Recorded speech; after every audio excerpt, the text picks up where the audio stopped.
Students, आज के videos में आप क्लोरीन्स यानी ग्रुप 17 का जो फ्लोरीन, क्लोरीन, ब्रोमीन, आयोडीन जितने भी एलिमेंट्स हैं उसमें मैं आपको क्लोरीन्स बनाने की विधि, उसकी प्रॉपर्टी, किस प्रकार से वो प्राप्त किया जाता है, ये सभी चीज़ें इसमें बताऊंगी।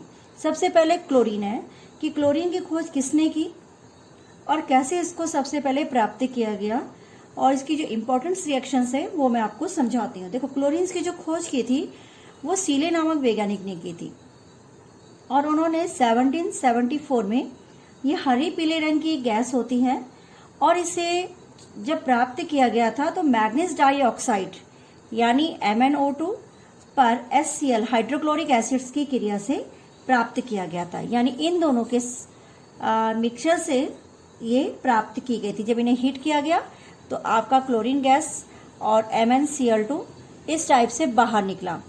ठीक है, तो यहाँ पर मैग्नीज डाइऑक्साइड जब हाइड्रोक्लोरिक एसिड से क्रिया करता है तो क्लोरीन, मैग्नीज डाइऑक्साइड और प्लस वाटर, आप वाटर भी यहाँ पे निकाल सकते हैं। ठीक है, तो ये ऐसे प्राप्ति की जाती है। डेवी नामक ने, डेवी जो साइंटिस्ट थे, उन्होंने 1810 में यह सिद्ध किया कि यह एक एलिमेंट्स है और इसका नाम उन्होंने क्या लिखा? क्लोरीन। क्या रखा? क्लोरीन्स। ठीक है, अब क्लोरीन की प्राप्ति कैसे की जाती है? स्वतंत्र अवस्था में, क्योंकि बहुत क्रियाशील होता है। कैसा होता है? क्रियाशील धातु है, अधातु है।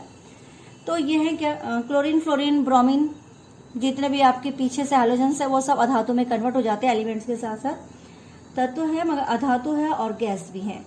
ठीक है, तो प्रकृति में स्वतंत्र अवस्था में नहीं पाया जाता, यह संयुक्त अवस्था में क्लोराइड्स लवणों के रूप में पाया जाता है। जैसे अभी HCl आपने देखा, सोडियम क्लोराइड देखा, पोटेशियम क्लोराइड जैसे NaCl हो गया, KCl हो गया, इसके साथ ये पाया जाता है।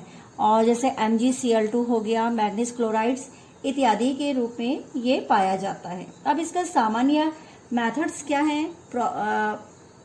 किस प्रकार से इसे बनाया जाता है, तो ये मैं आपको यहाँ पे बताती हूँ कि इसकी जो प्रिपरेशंस है वो कौन कौन सी प्रिपरेशंस है जिसके कारण हम इसको बनाते हैं। तो सबसे पहले आप देखेंगे क्लोरीन्स, तो जनरल्स मेथड्स है इसके कि किस प्रकार से बनाई जाती है।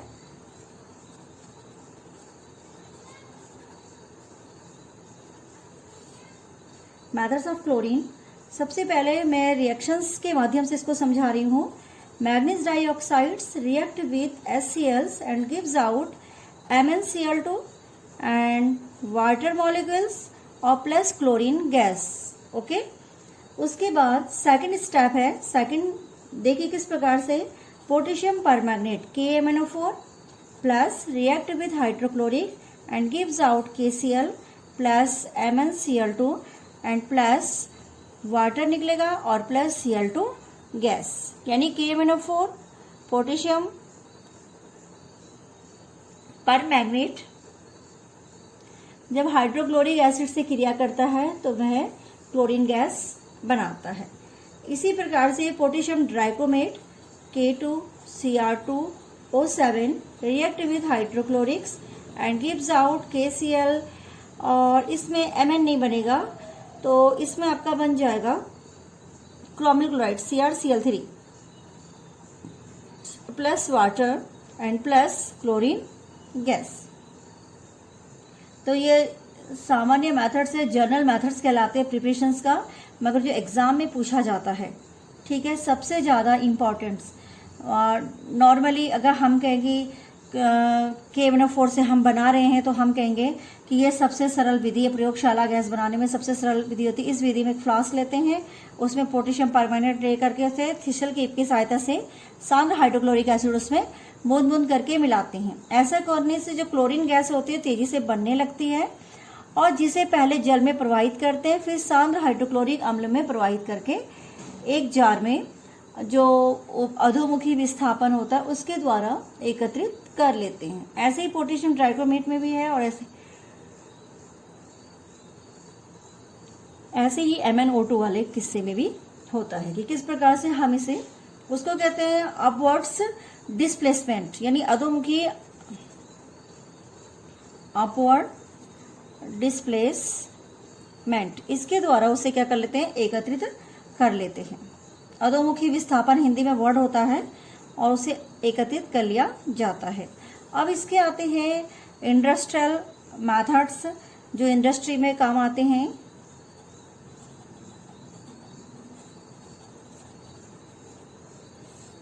ठीक है, इंडस्ट्रियल मेथड्स क्या क्या है। सबसे फेमस जो मेथड्स है इसका, जो बोर्ड में पूछा जाता है, this is a Dickens method.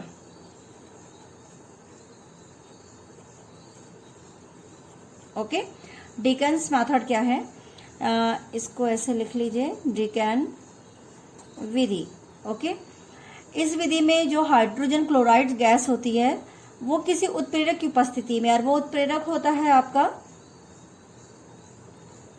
Cuprous chlorides या क्यूप्रिक क्लोराइड्स, उत्प्रेरक के रूप में प्रयुक्त किया जाता है। इस विधि में जो हाइड्रोजन क्लोराइड गैस को उत्प्रेरक की उपस्थिति में वायु के ऑक्सीजन द्वारा ऑक्सीकृत करके क्लोरीन गैस बनाई जाती है। इस क्रिया में जो क्यूप्रिक क्लोराइड होता है CuCl2, this is a cupric chlorides.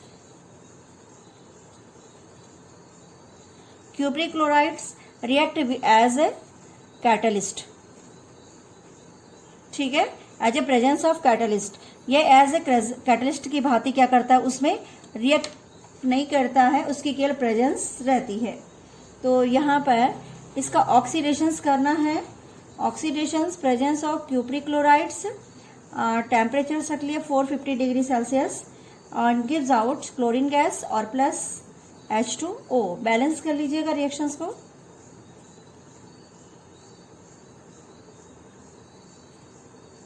ठीक है, क्यूप्रिक क्लोराइड की जो उत्प्रेरक अभिक्रिया होती है, कैटलिस्ट रिएक्शंस, वो हम निम्न प्रकार से समझा सकते हैं। कैटलिस्ट,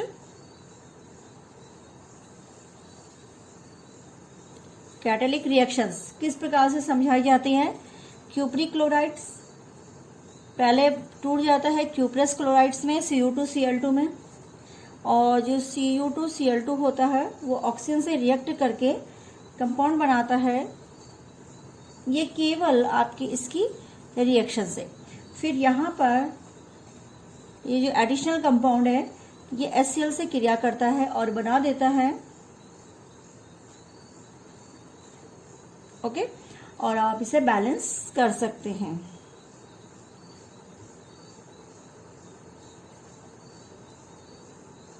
ठीक है, अब इसमें क्या मेथड्स हैं, आप किस प्रकार से इसका करेंगे, तो इसका जो मेथड्स है वो मैं आपको समझाती हूँ कि आपने क्या लिखना उसमें। इसमें एक प्लांट का प्रयोग करते हैं, डायग्राम्स आप इजीली NCERT की बुक में दिया हुआ है, कर सकते हैं उससे। ठीक है, इस विधि में एक प्लांट यूज़ करते हैं। ठीक है, प्लांट का उपयोग किया जाता है। सबसे पहले उसमें सोडियम क्लोराइड्स पर सांद्र सल्फ्यूरिक अम्ल की क्या कराएंगे, सल्फ्यूरिक अम्ल की क्रिया से हाइड्रोजन क्लोराइड गैस बनाई जाती है। Sodium chlorides NaCl, sodium chlorides को साधारण नमक कहते हैं, पर सांद्र हाइड्रोक्लोरिक अम्ल की क्रिया से क्लोरीन गैस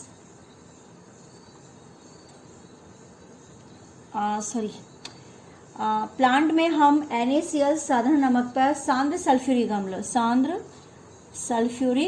अम्ल की क्रिया से हाइड्रोक्लोरिक गैस बनाते HCl, हाइड्रोजन क्लोराइड गैस बनाई जाती है, और ये वायु के साथ मिश्रित होकर के ऑक्सीकारक स्तंभ में भेजी जाती है। यह वायु के साथ मिश्रित होकर के ऑक्सीकारक स्तंभ में भेजी जाती है। इस स्तंभ का जो ताप होता है वो 450 डिग्री सेल्सियस रखा जाता है। इसमें क्यूप्रिक क्लोराइड्स एक उत्प्रेरक की भांति क्या करता है, कार्य करता है।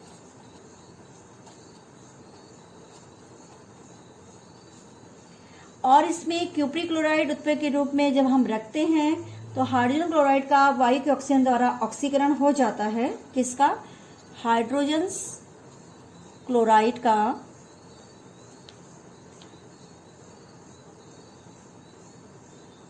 हाइड्रोजन क्लोराइड का वायु की ऑक्सीजन द्वारा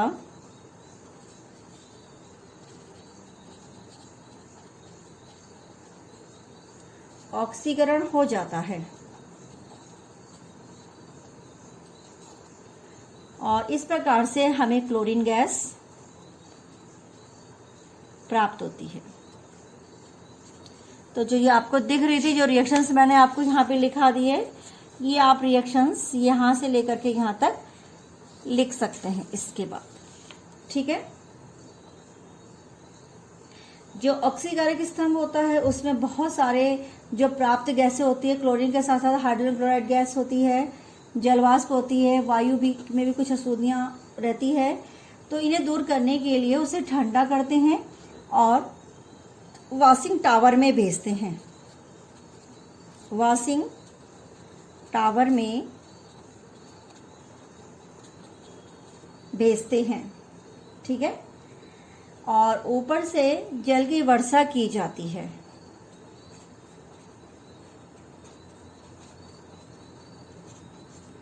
तो इस प्रकार से आप जब जल की वर्षा की जाती, स्तंभ में जो जिससे हाइड्रोजन क्लोराइड गैस जल में घुलकर हाइड्रोक्लोरिक अम्ल बनाती है, जिसमें हाइड्रोजन क्लोराइड जो गैस होती है, हाइड्रोजन क्लोराइड गैस हाइड्रोक्लोरिक अम्ल बनाती है।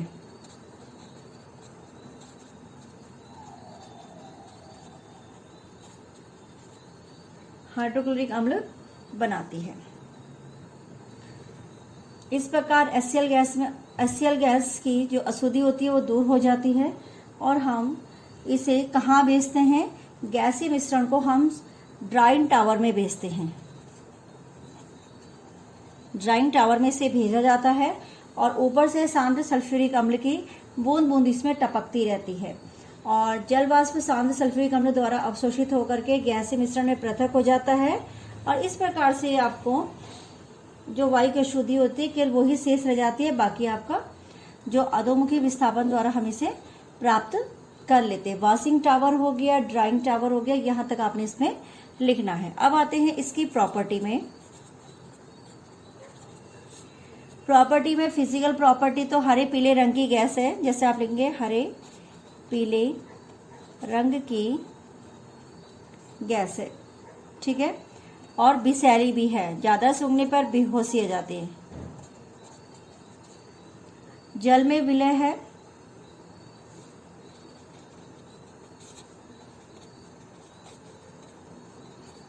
जल में विलय है और जलीय विलयन को क्लोरीन जल कहते हैं। यह वायु और ऑक्सीजन से भारी होती है।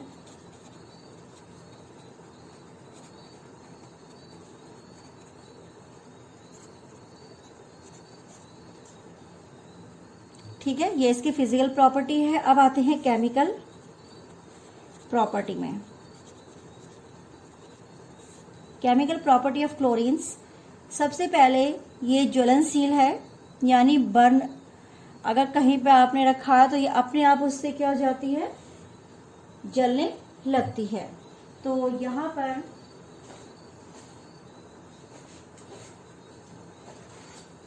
पर जो इसकी केमिकल प्रॉपर्टीज है, सबसे पहले आप इसमें ज्वलनशीलता कि क्लोरीन गैस स्वयं नहीं जलती परंतु कुछ पदार्थों की जलाने की सहायता से क्या होने जाती है, ये जलने लगती है। तो पहला पॉइंट आपका यही हो गया कि ज्वलनशील होती है। और अगर हम क्लोरीन गैस से भरे हुए जार में जलता हुआ गंधक ले जाते हैं, कौन सा गंधक ले जाते हैं, जलता हुआ गंधक ले जाते हैं, तो ये गंधक का जो टुकड़ा डालने पर, ये जार को बंद करने पर यह जलता रहता है, मतलब वो बंद नहीं होगा, गंधक का टुकड़ा उसके साथ जलता ही चला जाएगा। तो इस प्रकार से इसकी ज्वलनशीलता की ये प्रॉपर्टी होती है कि ये क्या होता है, ज्वलनशील होता है और ये इस प्रकार से कार्य करता है। तो यहाँ पर सबसे पहले आप ये पॉइंट लिख सकते हैं। सेकंड पॉइंट है इसमें अधातु से क्रिया। मैं इसको बताती हूँ, रिएक्शन विथ नॉन मेटल जो अधातु होती है, अधातु के साथ ये क्रिया करके उनके क्लोराइड्स बनाता है। जैसे सल्फर के साथ क्रिया करके सल्फर मोनोक्लोराइड्स, यानी अगर हम रिएक्शंस लिख रहे हैं तो दिस इज अ सल्फर मोनोक्लोराइड्स।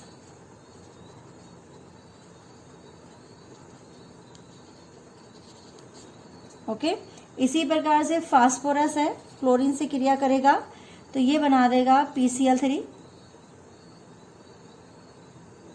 ठीक है, फास्फोरस के 2 क्लोराइड्स होते हैं, PCl5 भी बना सकता है और PCl3 भी बना सकता है, तो फास्फोरस पेंटाक्लोराइड्स होता है।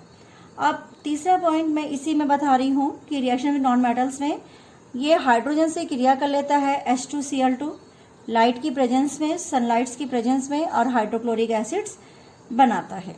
तो ये इसकी नॉन मेटल्स के साथ रिएक्शंस हैं कि नॉन मेटल के साथ ये कैसे रिएक्शंस करता है।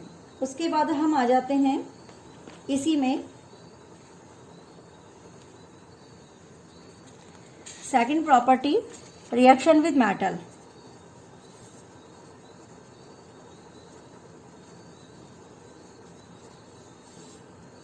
रिएक्शन विद मेटल्स में लगभग जो सभी धातु होती हैं वह क्लोरीन के साथ क्रिया करके क्लोराइड्स लवण बनाती है और इन्हें तप्त अवस्थाओं में क्लोरीन गैस इन अभिक्रियाओं में धातु पाइन की तप्त अवस्थाओं में क्लोरीन गैस प्रवाहित की जाती है। जैसे एल्यूमिनियम है, क्लोरीन के साथ क्रिया कर रहा है तो वो AlCl3 बनाएगा। इसी प्रकार कॉपर है, क्लोरीन के साथ क्रिया कर रहा है तो cupric chlorides and some other reactions.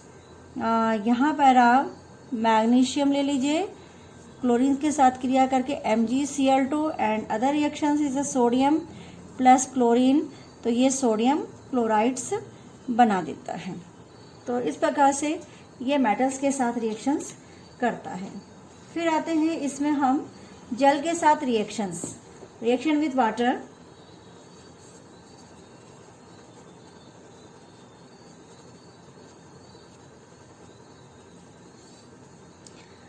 जो क्लोरीन जल में विलय है तो यह क्या करता है, जल के साथ रिएक्शंस करके पहले हाइड्रोक्लोरिक और HClO हाइपोक्लोरस एसिड्स बनाता है। हाइपोक्लोरस एसिड्स अपने आप टूट करके ये HCl प्लस निसेंट ऑक्सीजन्स बना देते हैं। ये निसेंट ऑक्सीजन्स O2 में कन्वर्ट हो जाता है। तो कहने का अर्थ है ये इस प्रकार से रिएक्शंस देता है, यानी ऑक्सीडाइज की तरह भी ये कार्य करता है। अब आते हैं इसमें हम हाइड्रोक्साइड्स के साथ reaction with sodium hydroxides. Reaction with sodium hydroxide जब ये ठंडा एवं तनु होता है, यानी cold and dilute and cold, कौन होगा, सोडियम हाइड्रोक्साइड्स। तो जब ये रिएक्ट करता है क्लोरीन इसके साथ तो ये बना देता है रिएक्शंस के बाद सोडियम हाइपोक्लोराइड और सोडियम क्लोराइड्स। तो this is a sodium hypochlorides and other reactions when sodium hydroxide is a heat and hot and concentrate. तो ये क्लोरीन से क्रिया करता है और ये NaCl तो बनाएगा, साथ में NaClO3 सोडियम क्लोरेट बना देता है। तो इस प्रकार से आपके रिएक्शंस यहाँ पे कंप्लीट होती है। ये वाली कि हम किस प्रकार से, तो एक्सेस ऑफ क्लोरीन है, ये यहाँ पे क्लोरीन एक्सेस नहीं होती है। ठीक है, ये ठंडा एवं तनु होता है। बैलेंस हम इसको भी कर लेते हैं और इसको भी बैलेंस कर लेते हैं। ओके, अब आते हैं रिएक्शन विथ जो आपका लाइम वाटर्स होता है।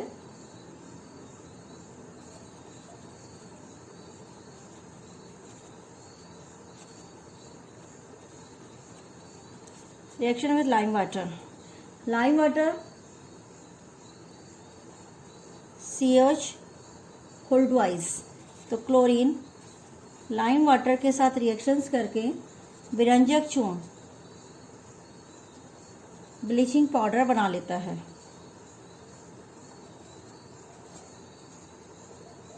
ओके, और प्लस H2 वाटर्स बाहर निकालेगा।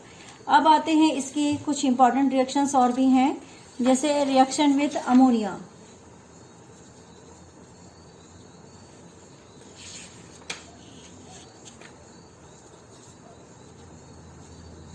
रिएक्शन विथ अमोनिया, तो जब अमोनिया के साथ रिएक्शंस करता है तो एक्सेस ऑफ अमोनिया और एक्सेस ऑफ क्लोरीन, अगर आपकी अमोनिया जब एक्सेस है, अमोनिया एक बार आप एक्सेस ले लीजिए, तो अमोनिया जब आप एक्सेस लेंगे क्लोरीन से रिएक्शंस करेगा तो वो अमोनियम क्लोराइड बना लेता है। और इसके रिएक्शंस को मैं कंप्लीट करके आपको दिखाती हूँ।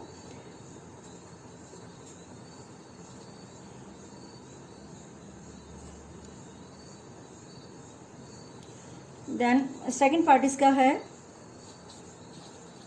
Access of chlorine gas.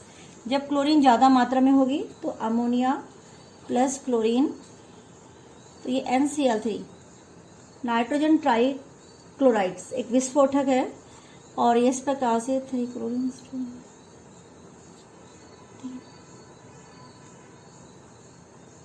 ठीक है। ये नाइट्रोजन ट्राइक्लोराइड्स है जो क्या है, एक अति विस्फोटक पदार्थ है। एंड ऑक्सीडेशन रिएक्शंस इसकी आ जाएगी आपकी ऑक्सीडेशन रिएक्शंस, यानी ऑक्सीडेशन उसकी क्या है, प्रॉपर्टीज में है। और मैं प्रॉपर्टी ही आपको करा रही हूँ कि क्लोरीन एक क्या है, प्रबल ऑक्सीकारक है और विभिन्न पदार्थों को ऑक्सीकृत कर देता है। तो कुछ रिएक्शंस इसके लिखते हैं, सब तो पॉसिबल नहीं है। जैसे H2S क्लोरीन के साथ रिएक्शंस करके ये सल्फर उसे क्या कर देता है, ऑक्सीकृत, सल्फर को क्या कर देता है, ऑक्सीकृत कर देता है। ऐसे ही पोटेशियम आयोडाइड्स क्लोरीन के साथ रिएक्शंस करके पोटेशियम क्लोराइड और प्लस आयोडीन को क्या कर देता है,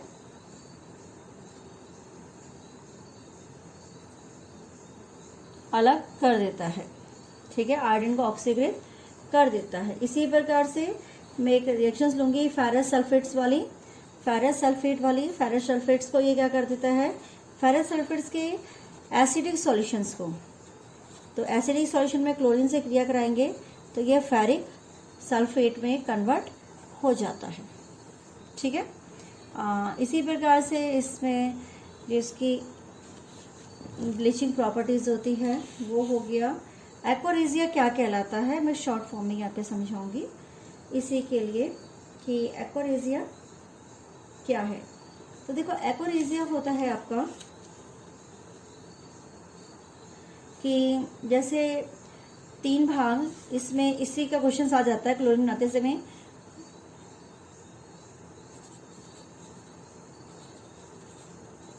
एक्वारेजिया हेडिंग डाल दी है मैंने, 3 concentrate HNO3 and plus 1 part of HCl, this is also concentrate, तो ये एक्वारेजिया, ओके। एंड इसमें हम अभी क्वेश्चन हमारी रिएक्शंस पूरी नहीं हुई है। क्लोरीन हो गया, हाइड्रोकार्बन से क्रिया करा सकते हैं आप क्लोरीन की, तो ये बहुत जैसी रिएक्शंस है 7th 8th में से बता देती हूँ। Reaction with hydrocarbons,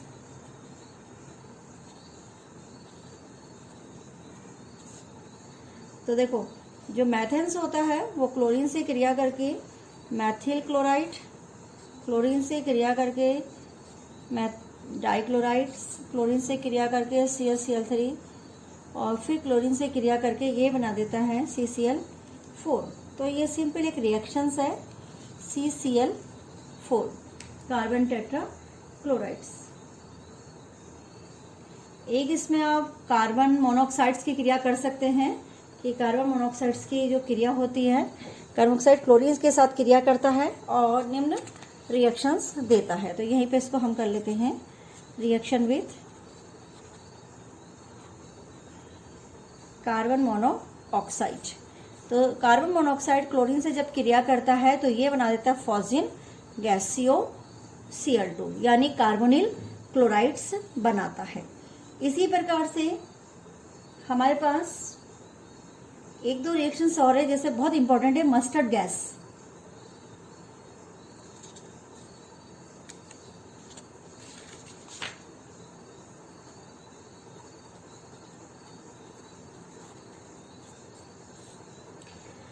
mustard gas कैसे बनाई जाती है? तो मस्टर्ड गैस का जो फॉर्मूला होता है C4H8SCl2, ठीक है, ये मस्टर्ड गैस का फॉर्मूला है। और किस प्रकार से हम क्रिया करते हैं, पहले सल्फर क्लोरीन से क्रिया करके, नॉन मेटल्स की क्रिया करके सल्फर मोनोक्लोराइड्स बनाता है, और ये एथीन के 2 पार्ट के साथ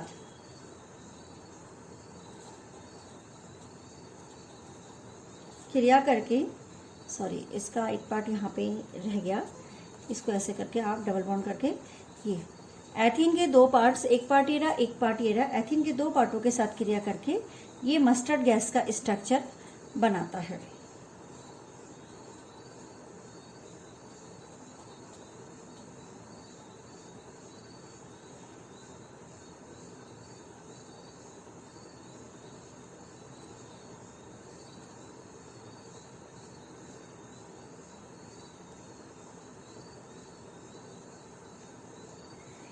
कंप्लीट देखिए कितना बा,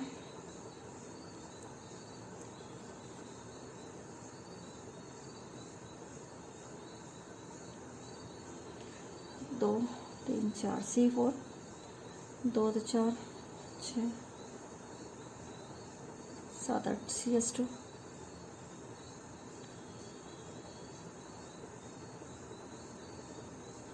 ये ऐसे बन जाएगा, और प्लस सल्फर अलग हो जाता है। तो this is a mustard gas, ये मस्टर्ड गैस है। तो यहाँ पर मस्टर्ड गैस किस प्रकार से बनाई जा सकती है क्लोरीन से, ये यहाँ पर मैंने आपको समझाया। अब इसका विरंजक गुण होता है, क्योंकि अत्यंत विषैली गैस है, इसका प्रयोग प्रथम विश्व युद्ध में किया गया था। तो यहाँ पर कंपैरिजन्स ऑफ क्लोरीन और सल्फर डाइऑक्साइड्स, ये दोनों आपने पढ़े होंगे। मैं यहाँ पे इसके केवल विरंजन क्रियाओं के बारे में, क्लोरीन और SO2, देखो ये वाली जो रिएक्शंस होती है क्लोरीन की, वो तो जब वाटर से रिएक्शंस करता है तो ये HCl और प्लस O बनाता है, जबकि यहाँ पे विरंजन गुण अपचयन के कारण, यानी जो विरंजक गुण है इसका ऑक्सीकरण के कारण है, और जो विरंजक गुण यहाँ पे है वो आपका है अपचयन के कारण। तो इसकी भी मैं रिएक्शंस लिख लेती हूँ।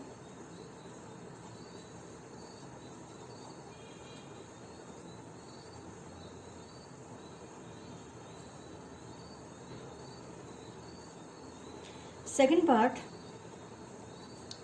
इसका है कि ये गुण स्थायी होता है,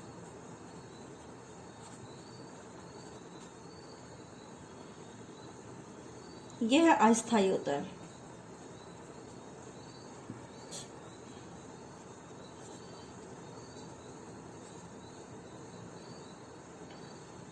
ये सिल्क ओन में किया जाता है, सिल्क ओन, फेदर इत्यादि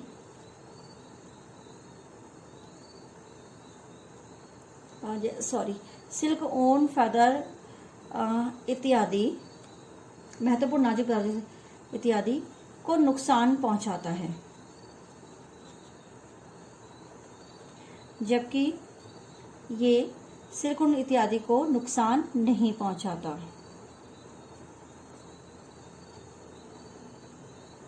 फोर्थ, सूती धागों,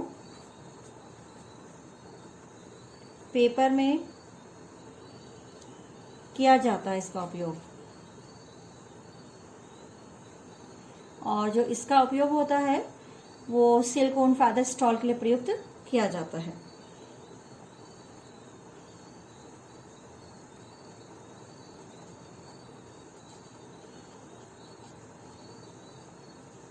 ओके, तो ये यहाँ पर आपके इतने पार्ट, ठीक है। तो यहाँ पर क्लोरीन गैस का आप एक डायग्राम है वो आप बनाएंगे, डायग्राम की पिक आप इसमें लगाएंगे कि किस प्रकार से डीकन विधि द्वारा हम इसे प्राप्त कर सकते हैं। तो ये है, जैसे फॉस्जिन गैस बनाने में इसका जो उपयोग है, यूजेस है, वो यहाँ पे शॉर्ट में हम लिख लेते हैं। फॉस्जिन गैस बनाने में, टीयर गैस बनाने में CL, CCl NO2, और ये टीयर गैस है, आंसू गैस कहते हैं जिसे, और मस्टर्ड गैस बनाने में, ठीक है, इसके काम आता है। जैसे DDT बनाने में भी काम आता है, DDT में इसका उपयोग किया जाता है, विरंजक के रूप में इसका इस्तेमाल करते हैं, दवाई बनाने में आदि। ओके, ये सब चीज़ों में इसका उपयोग किया जाता है।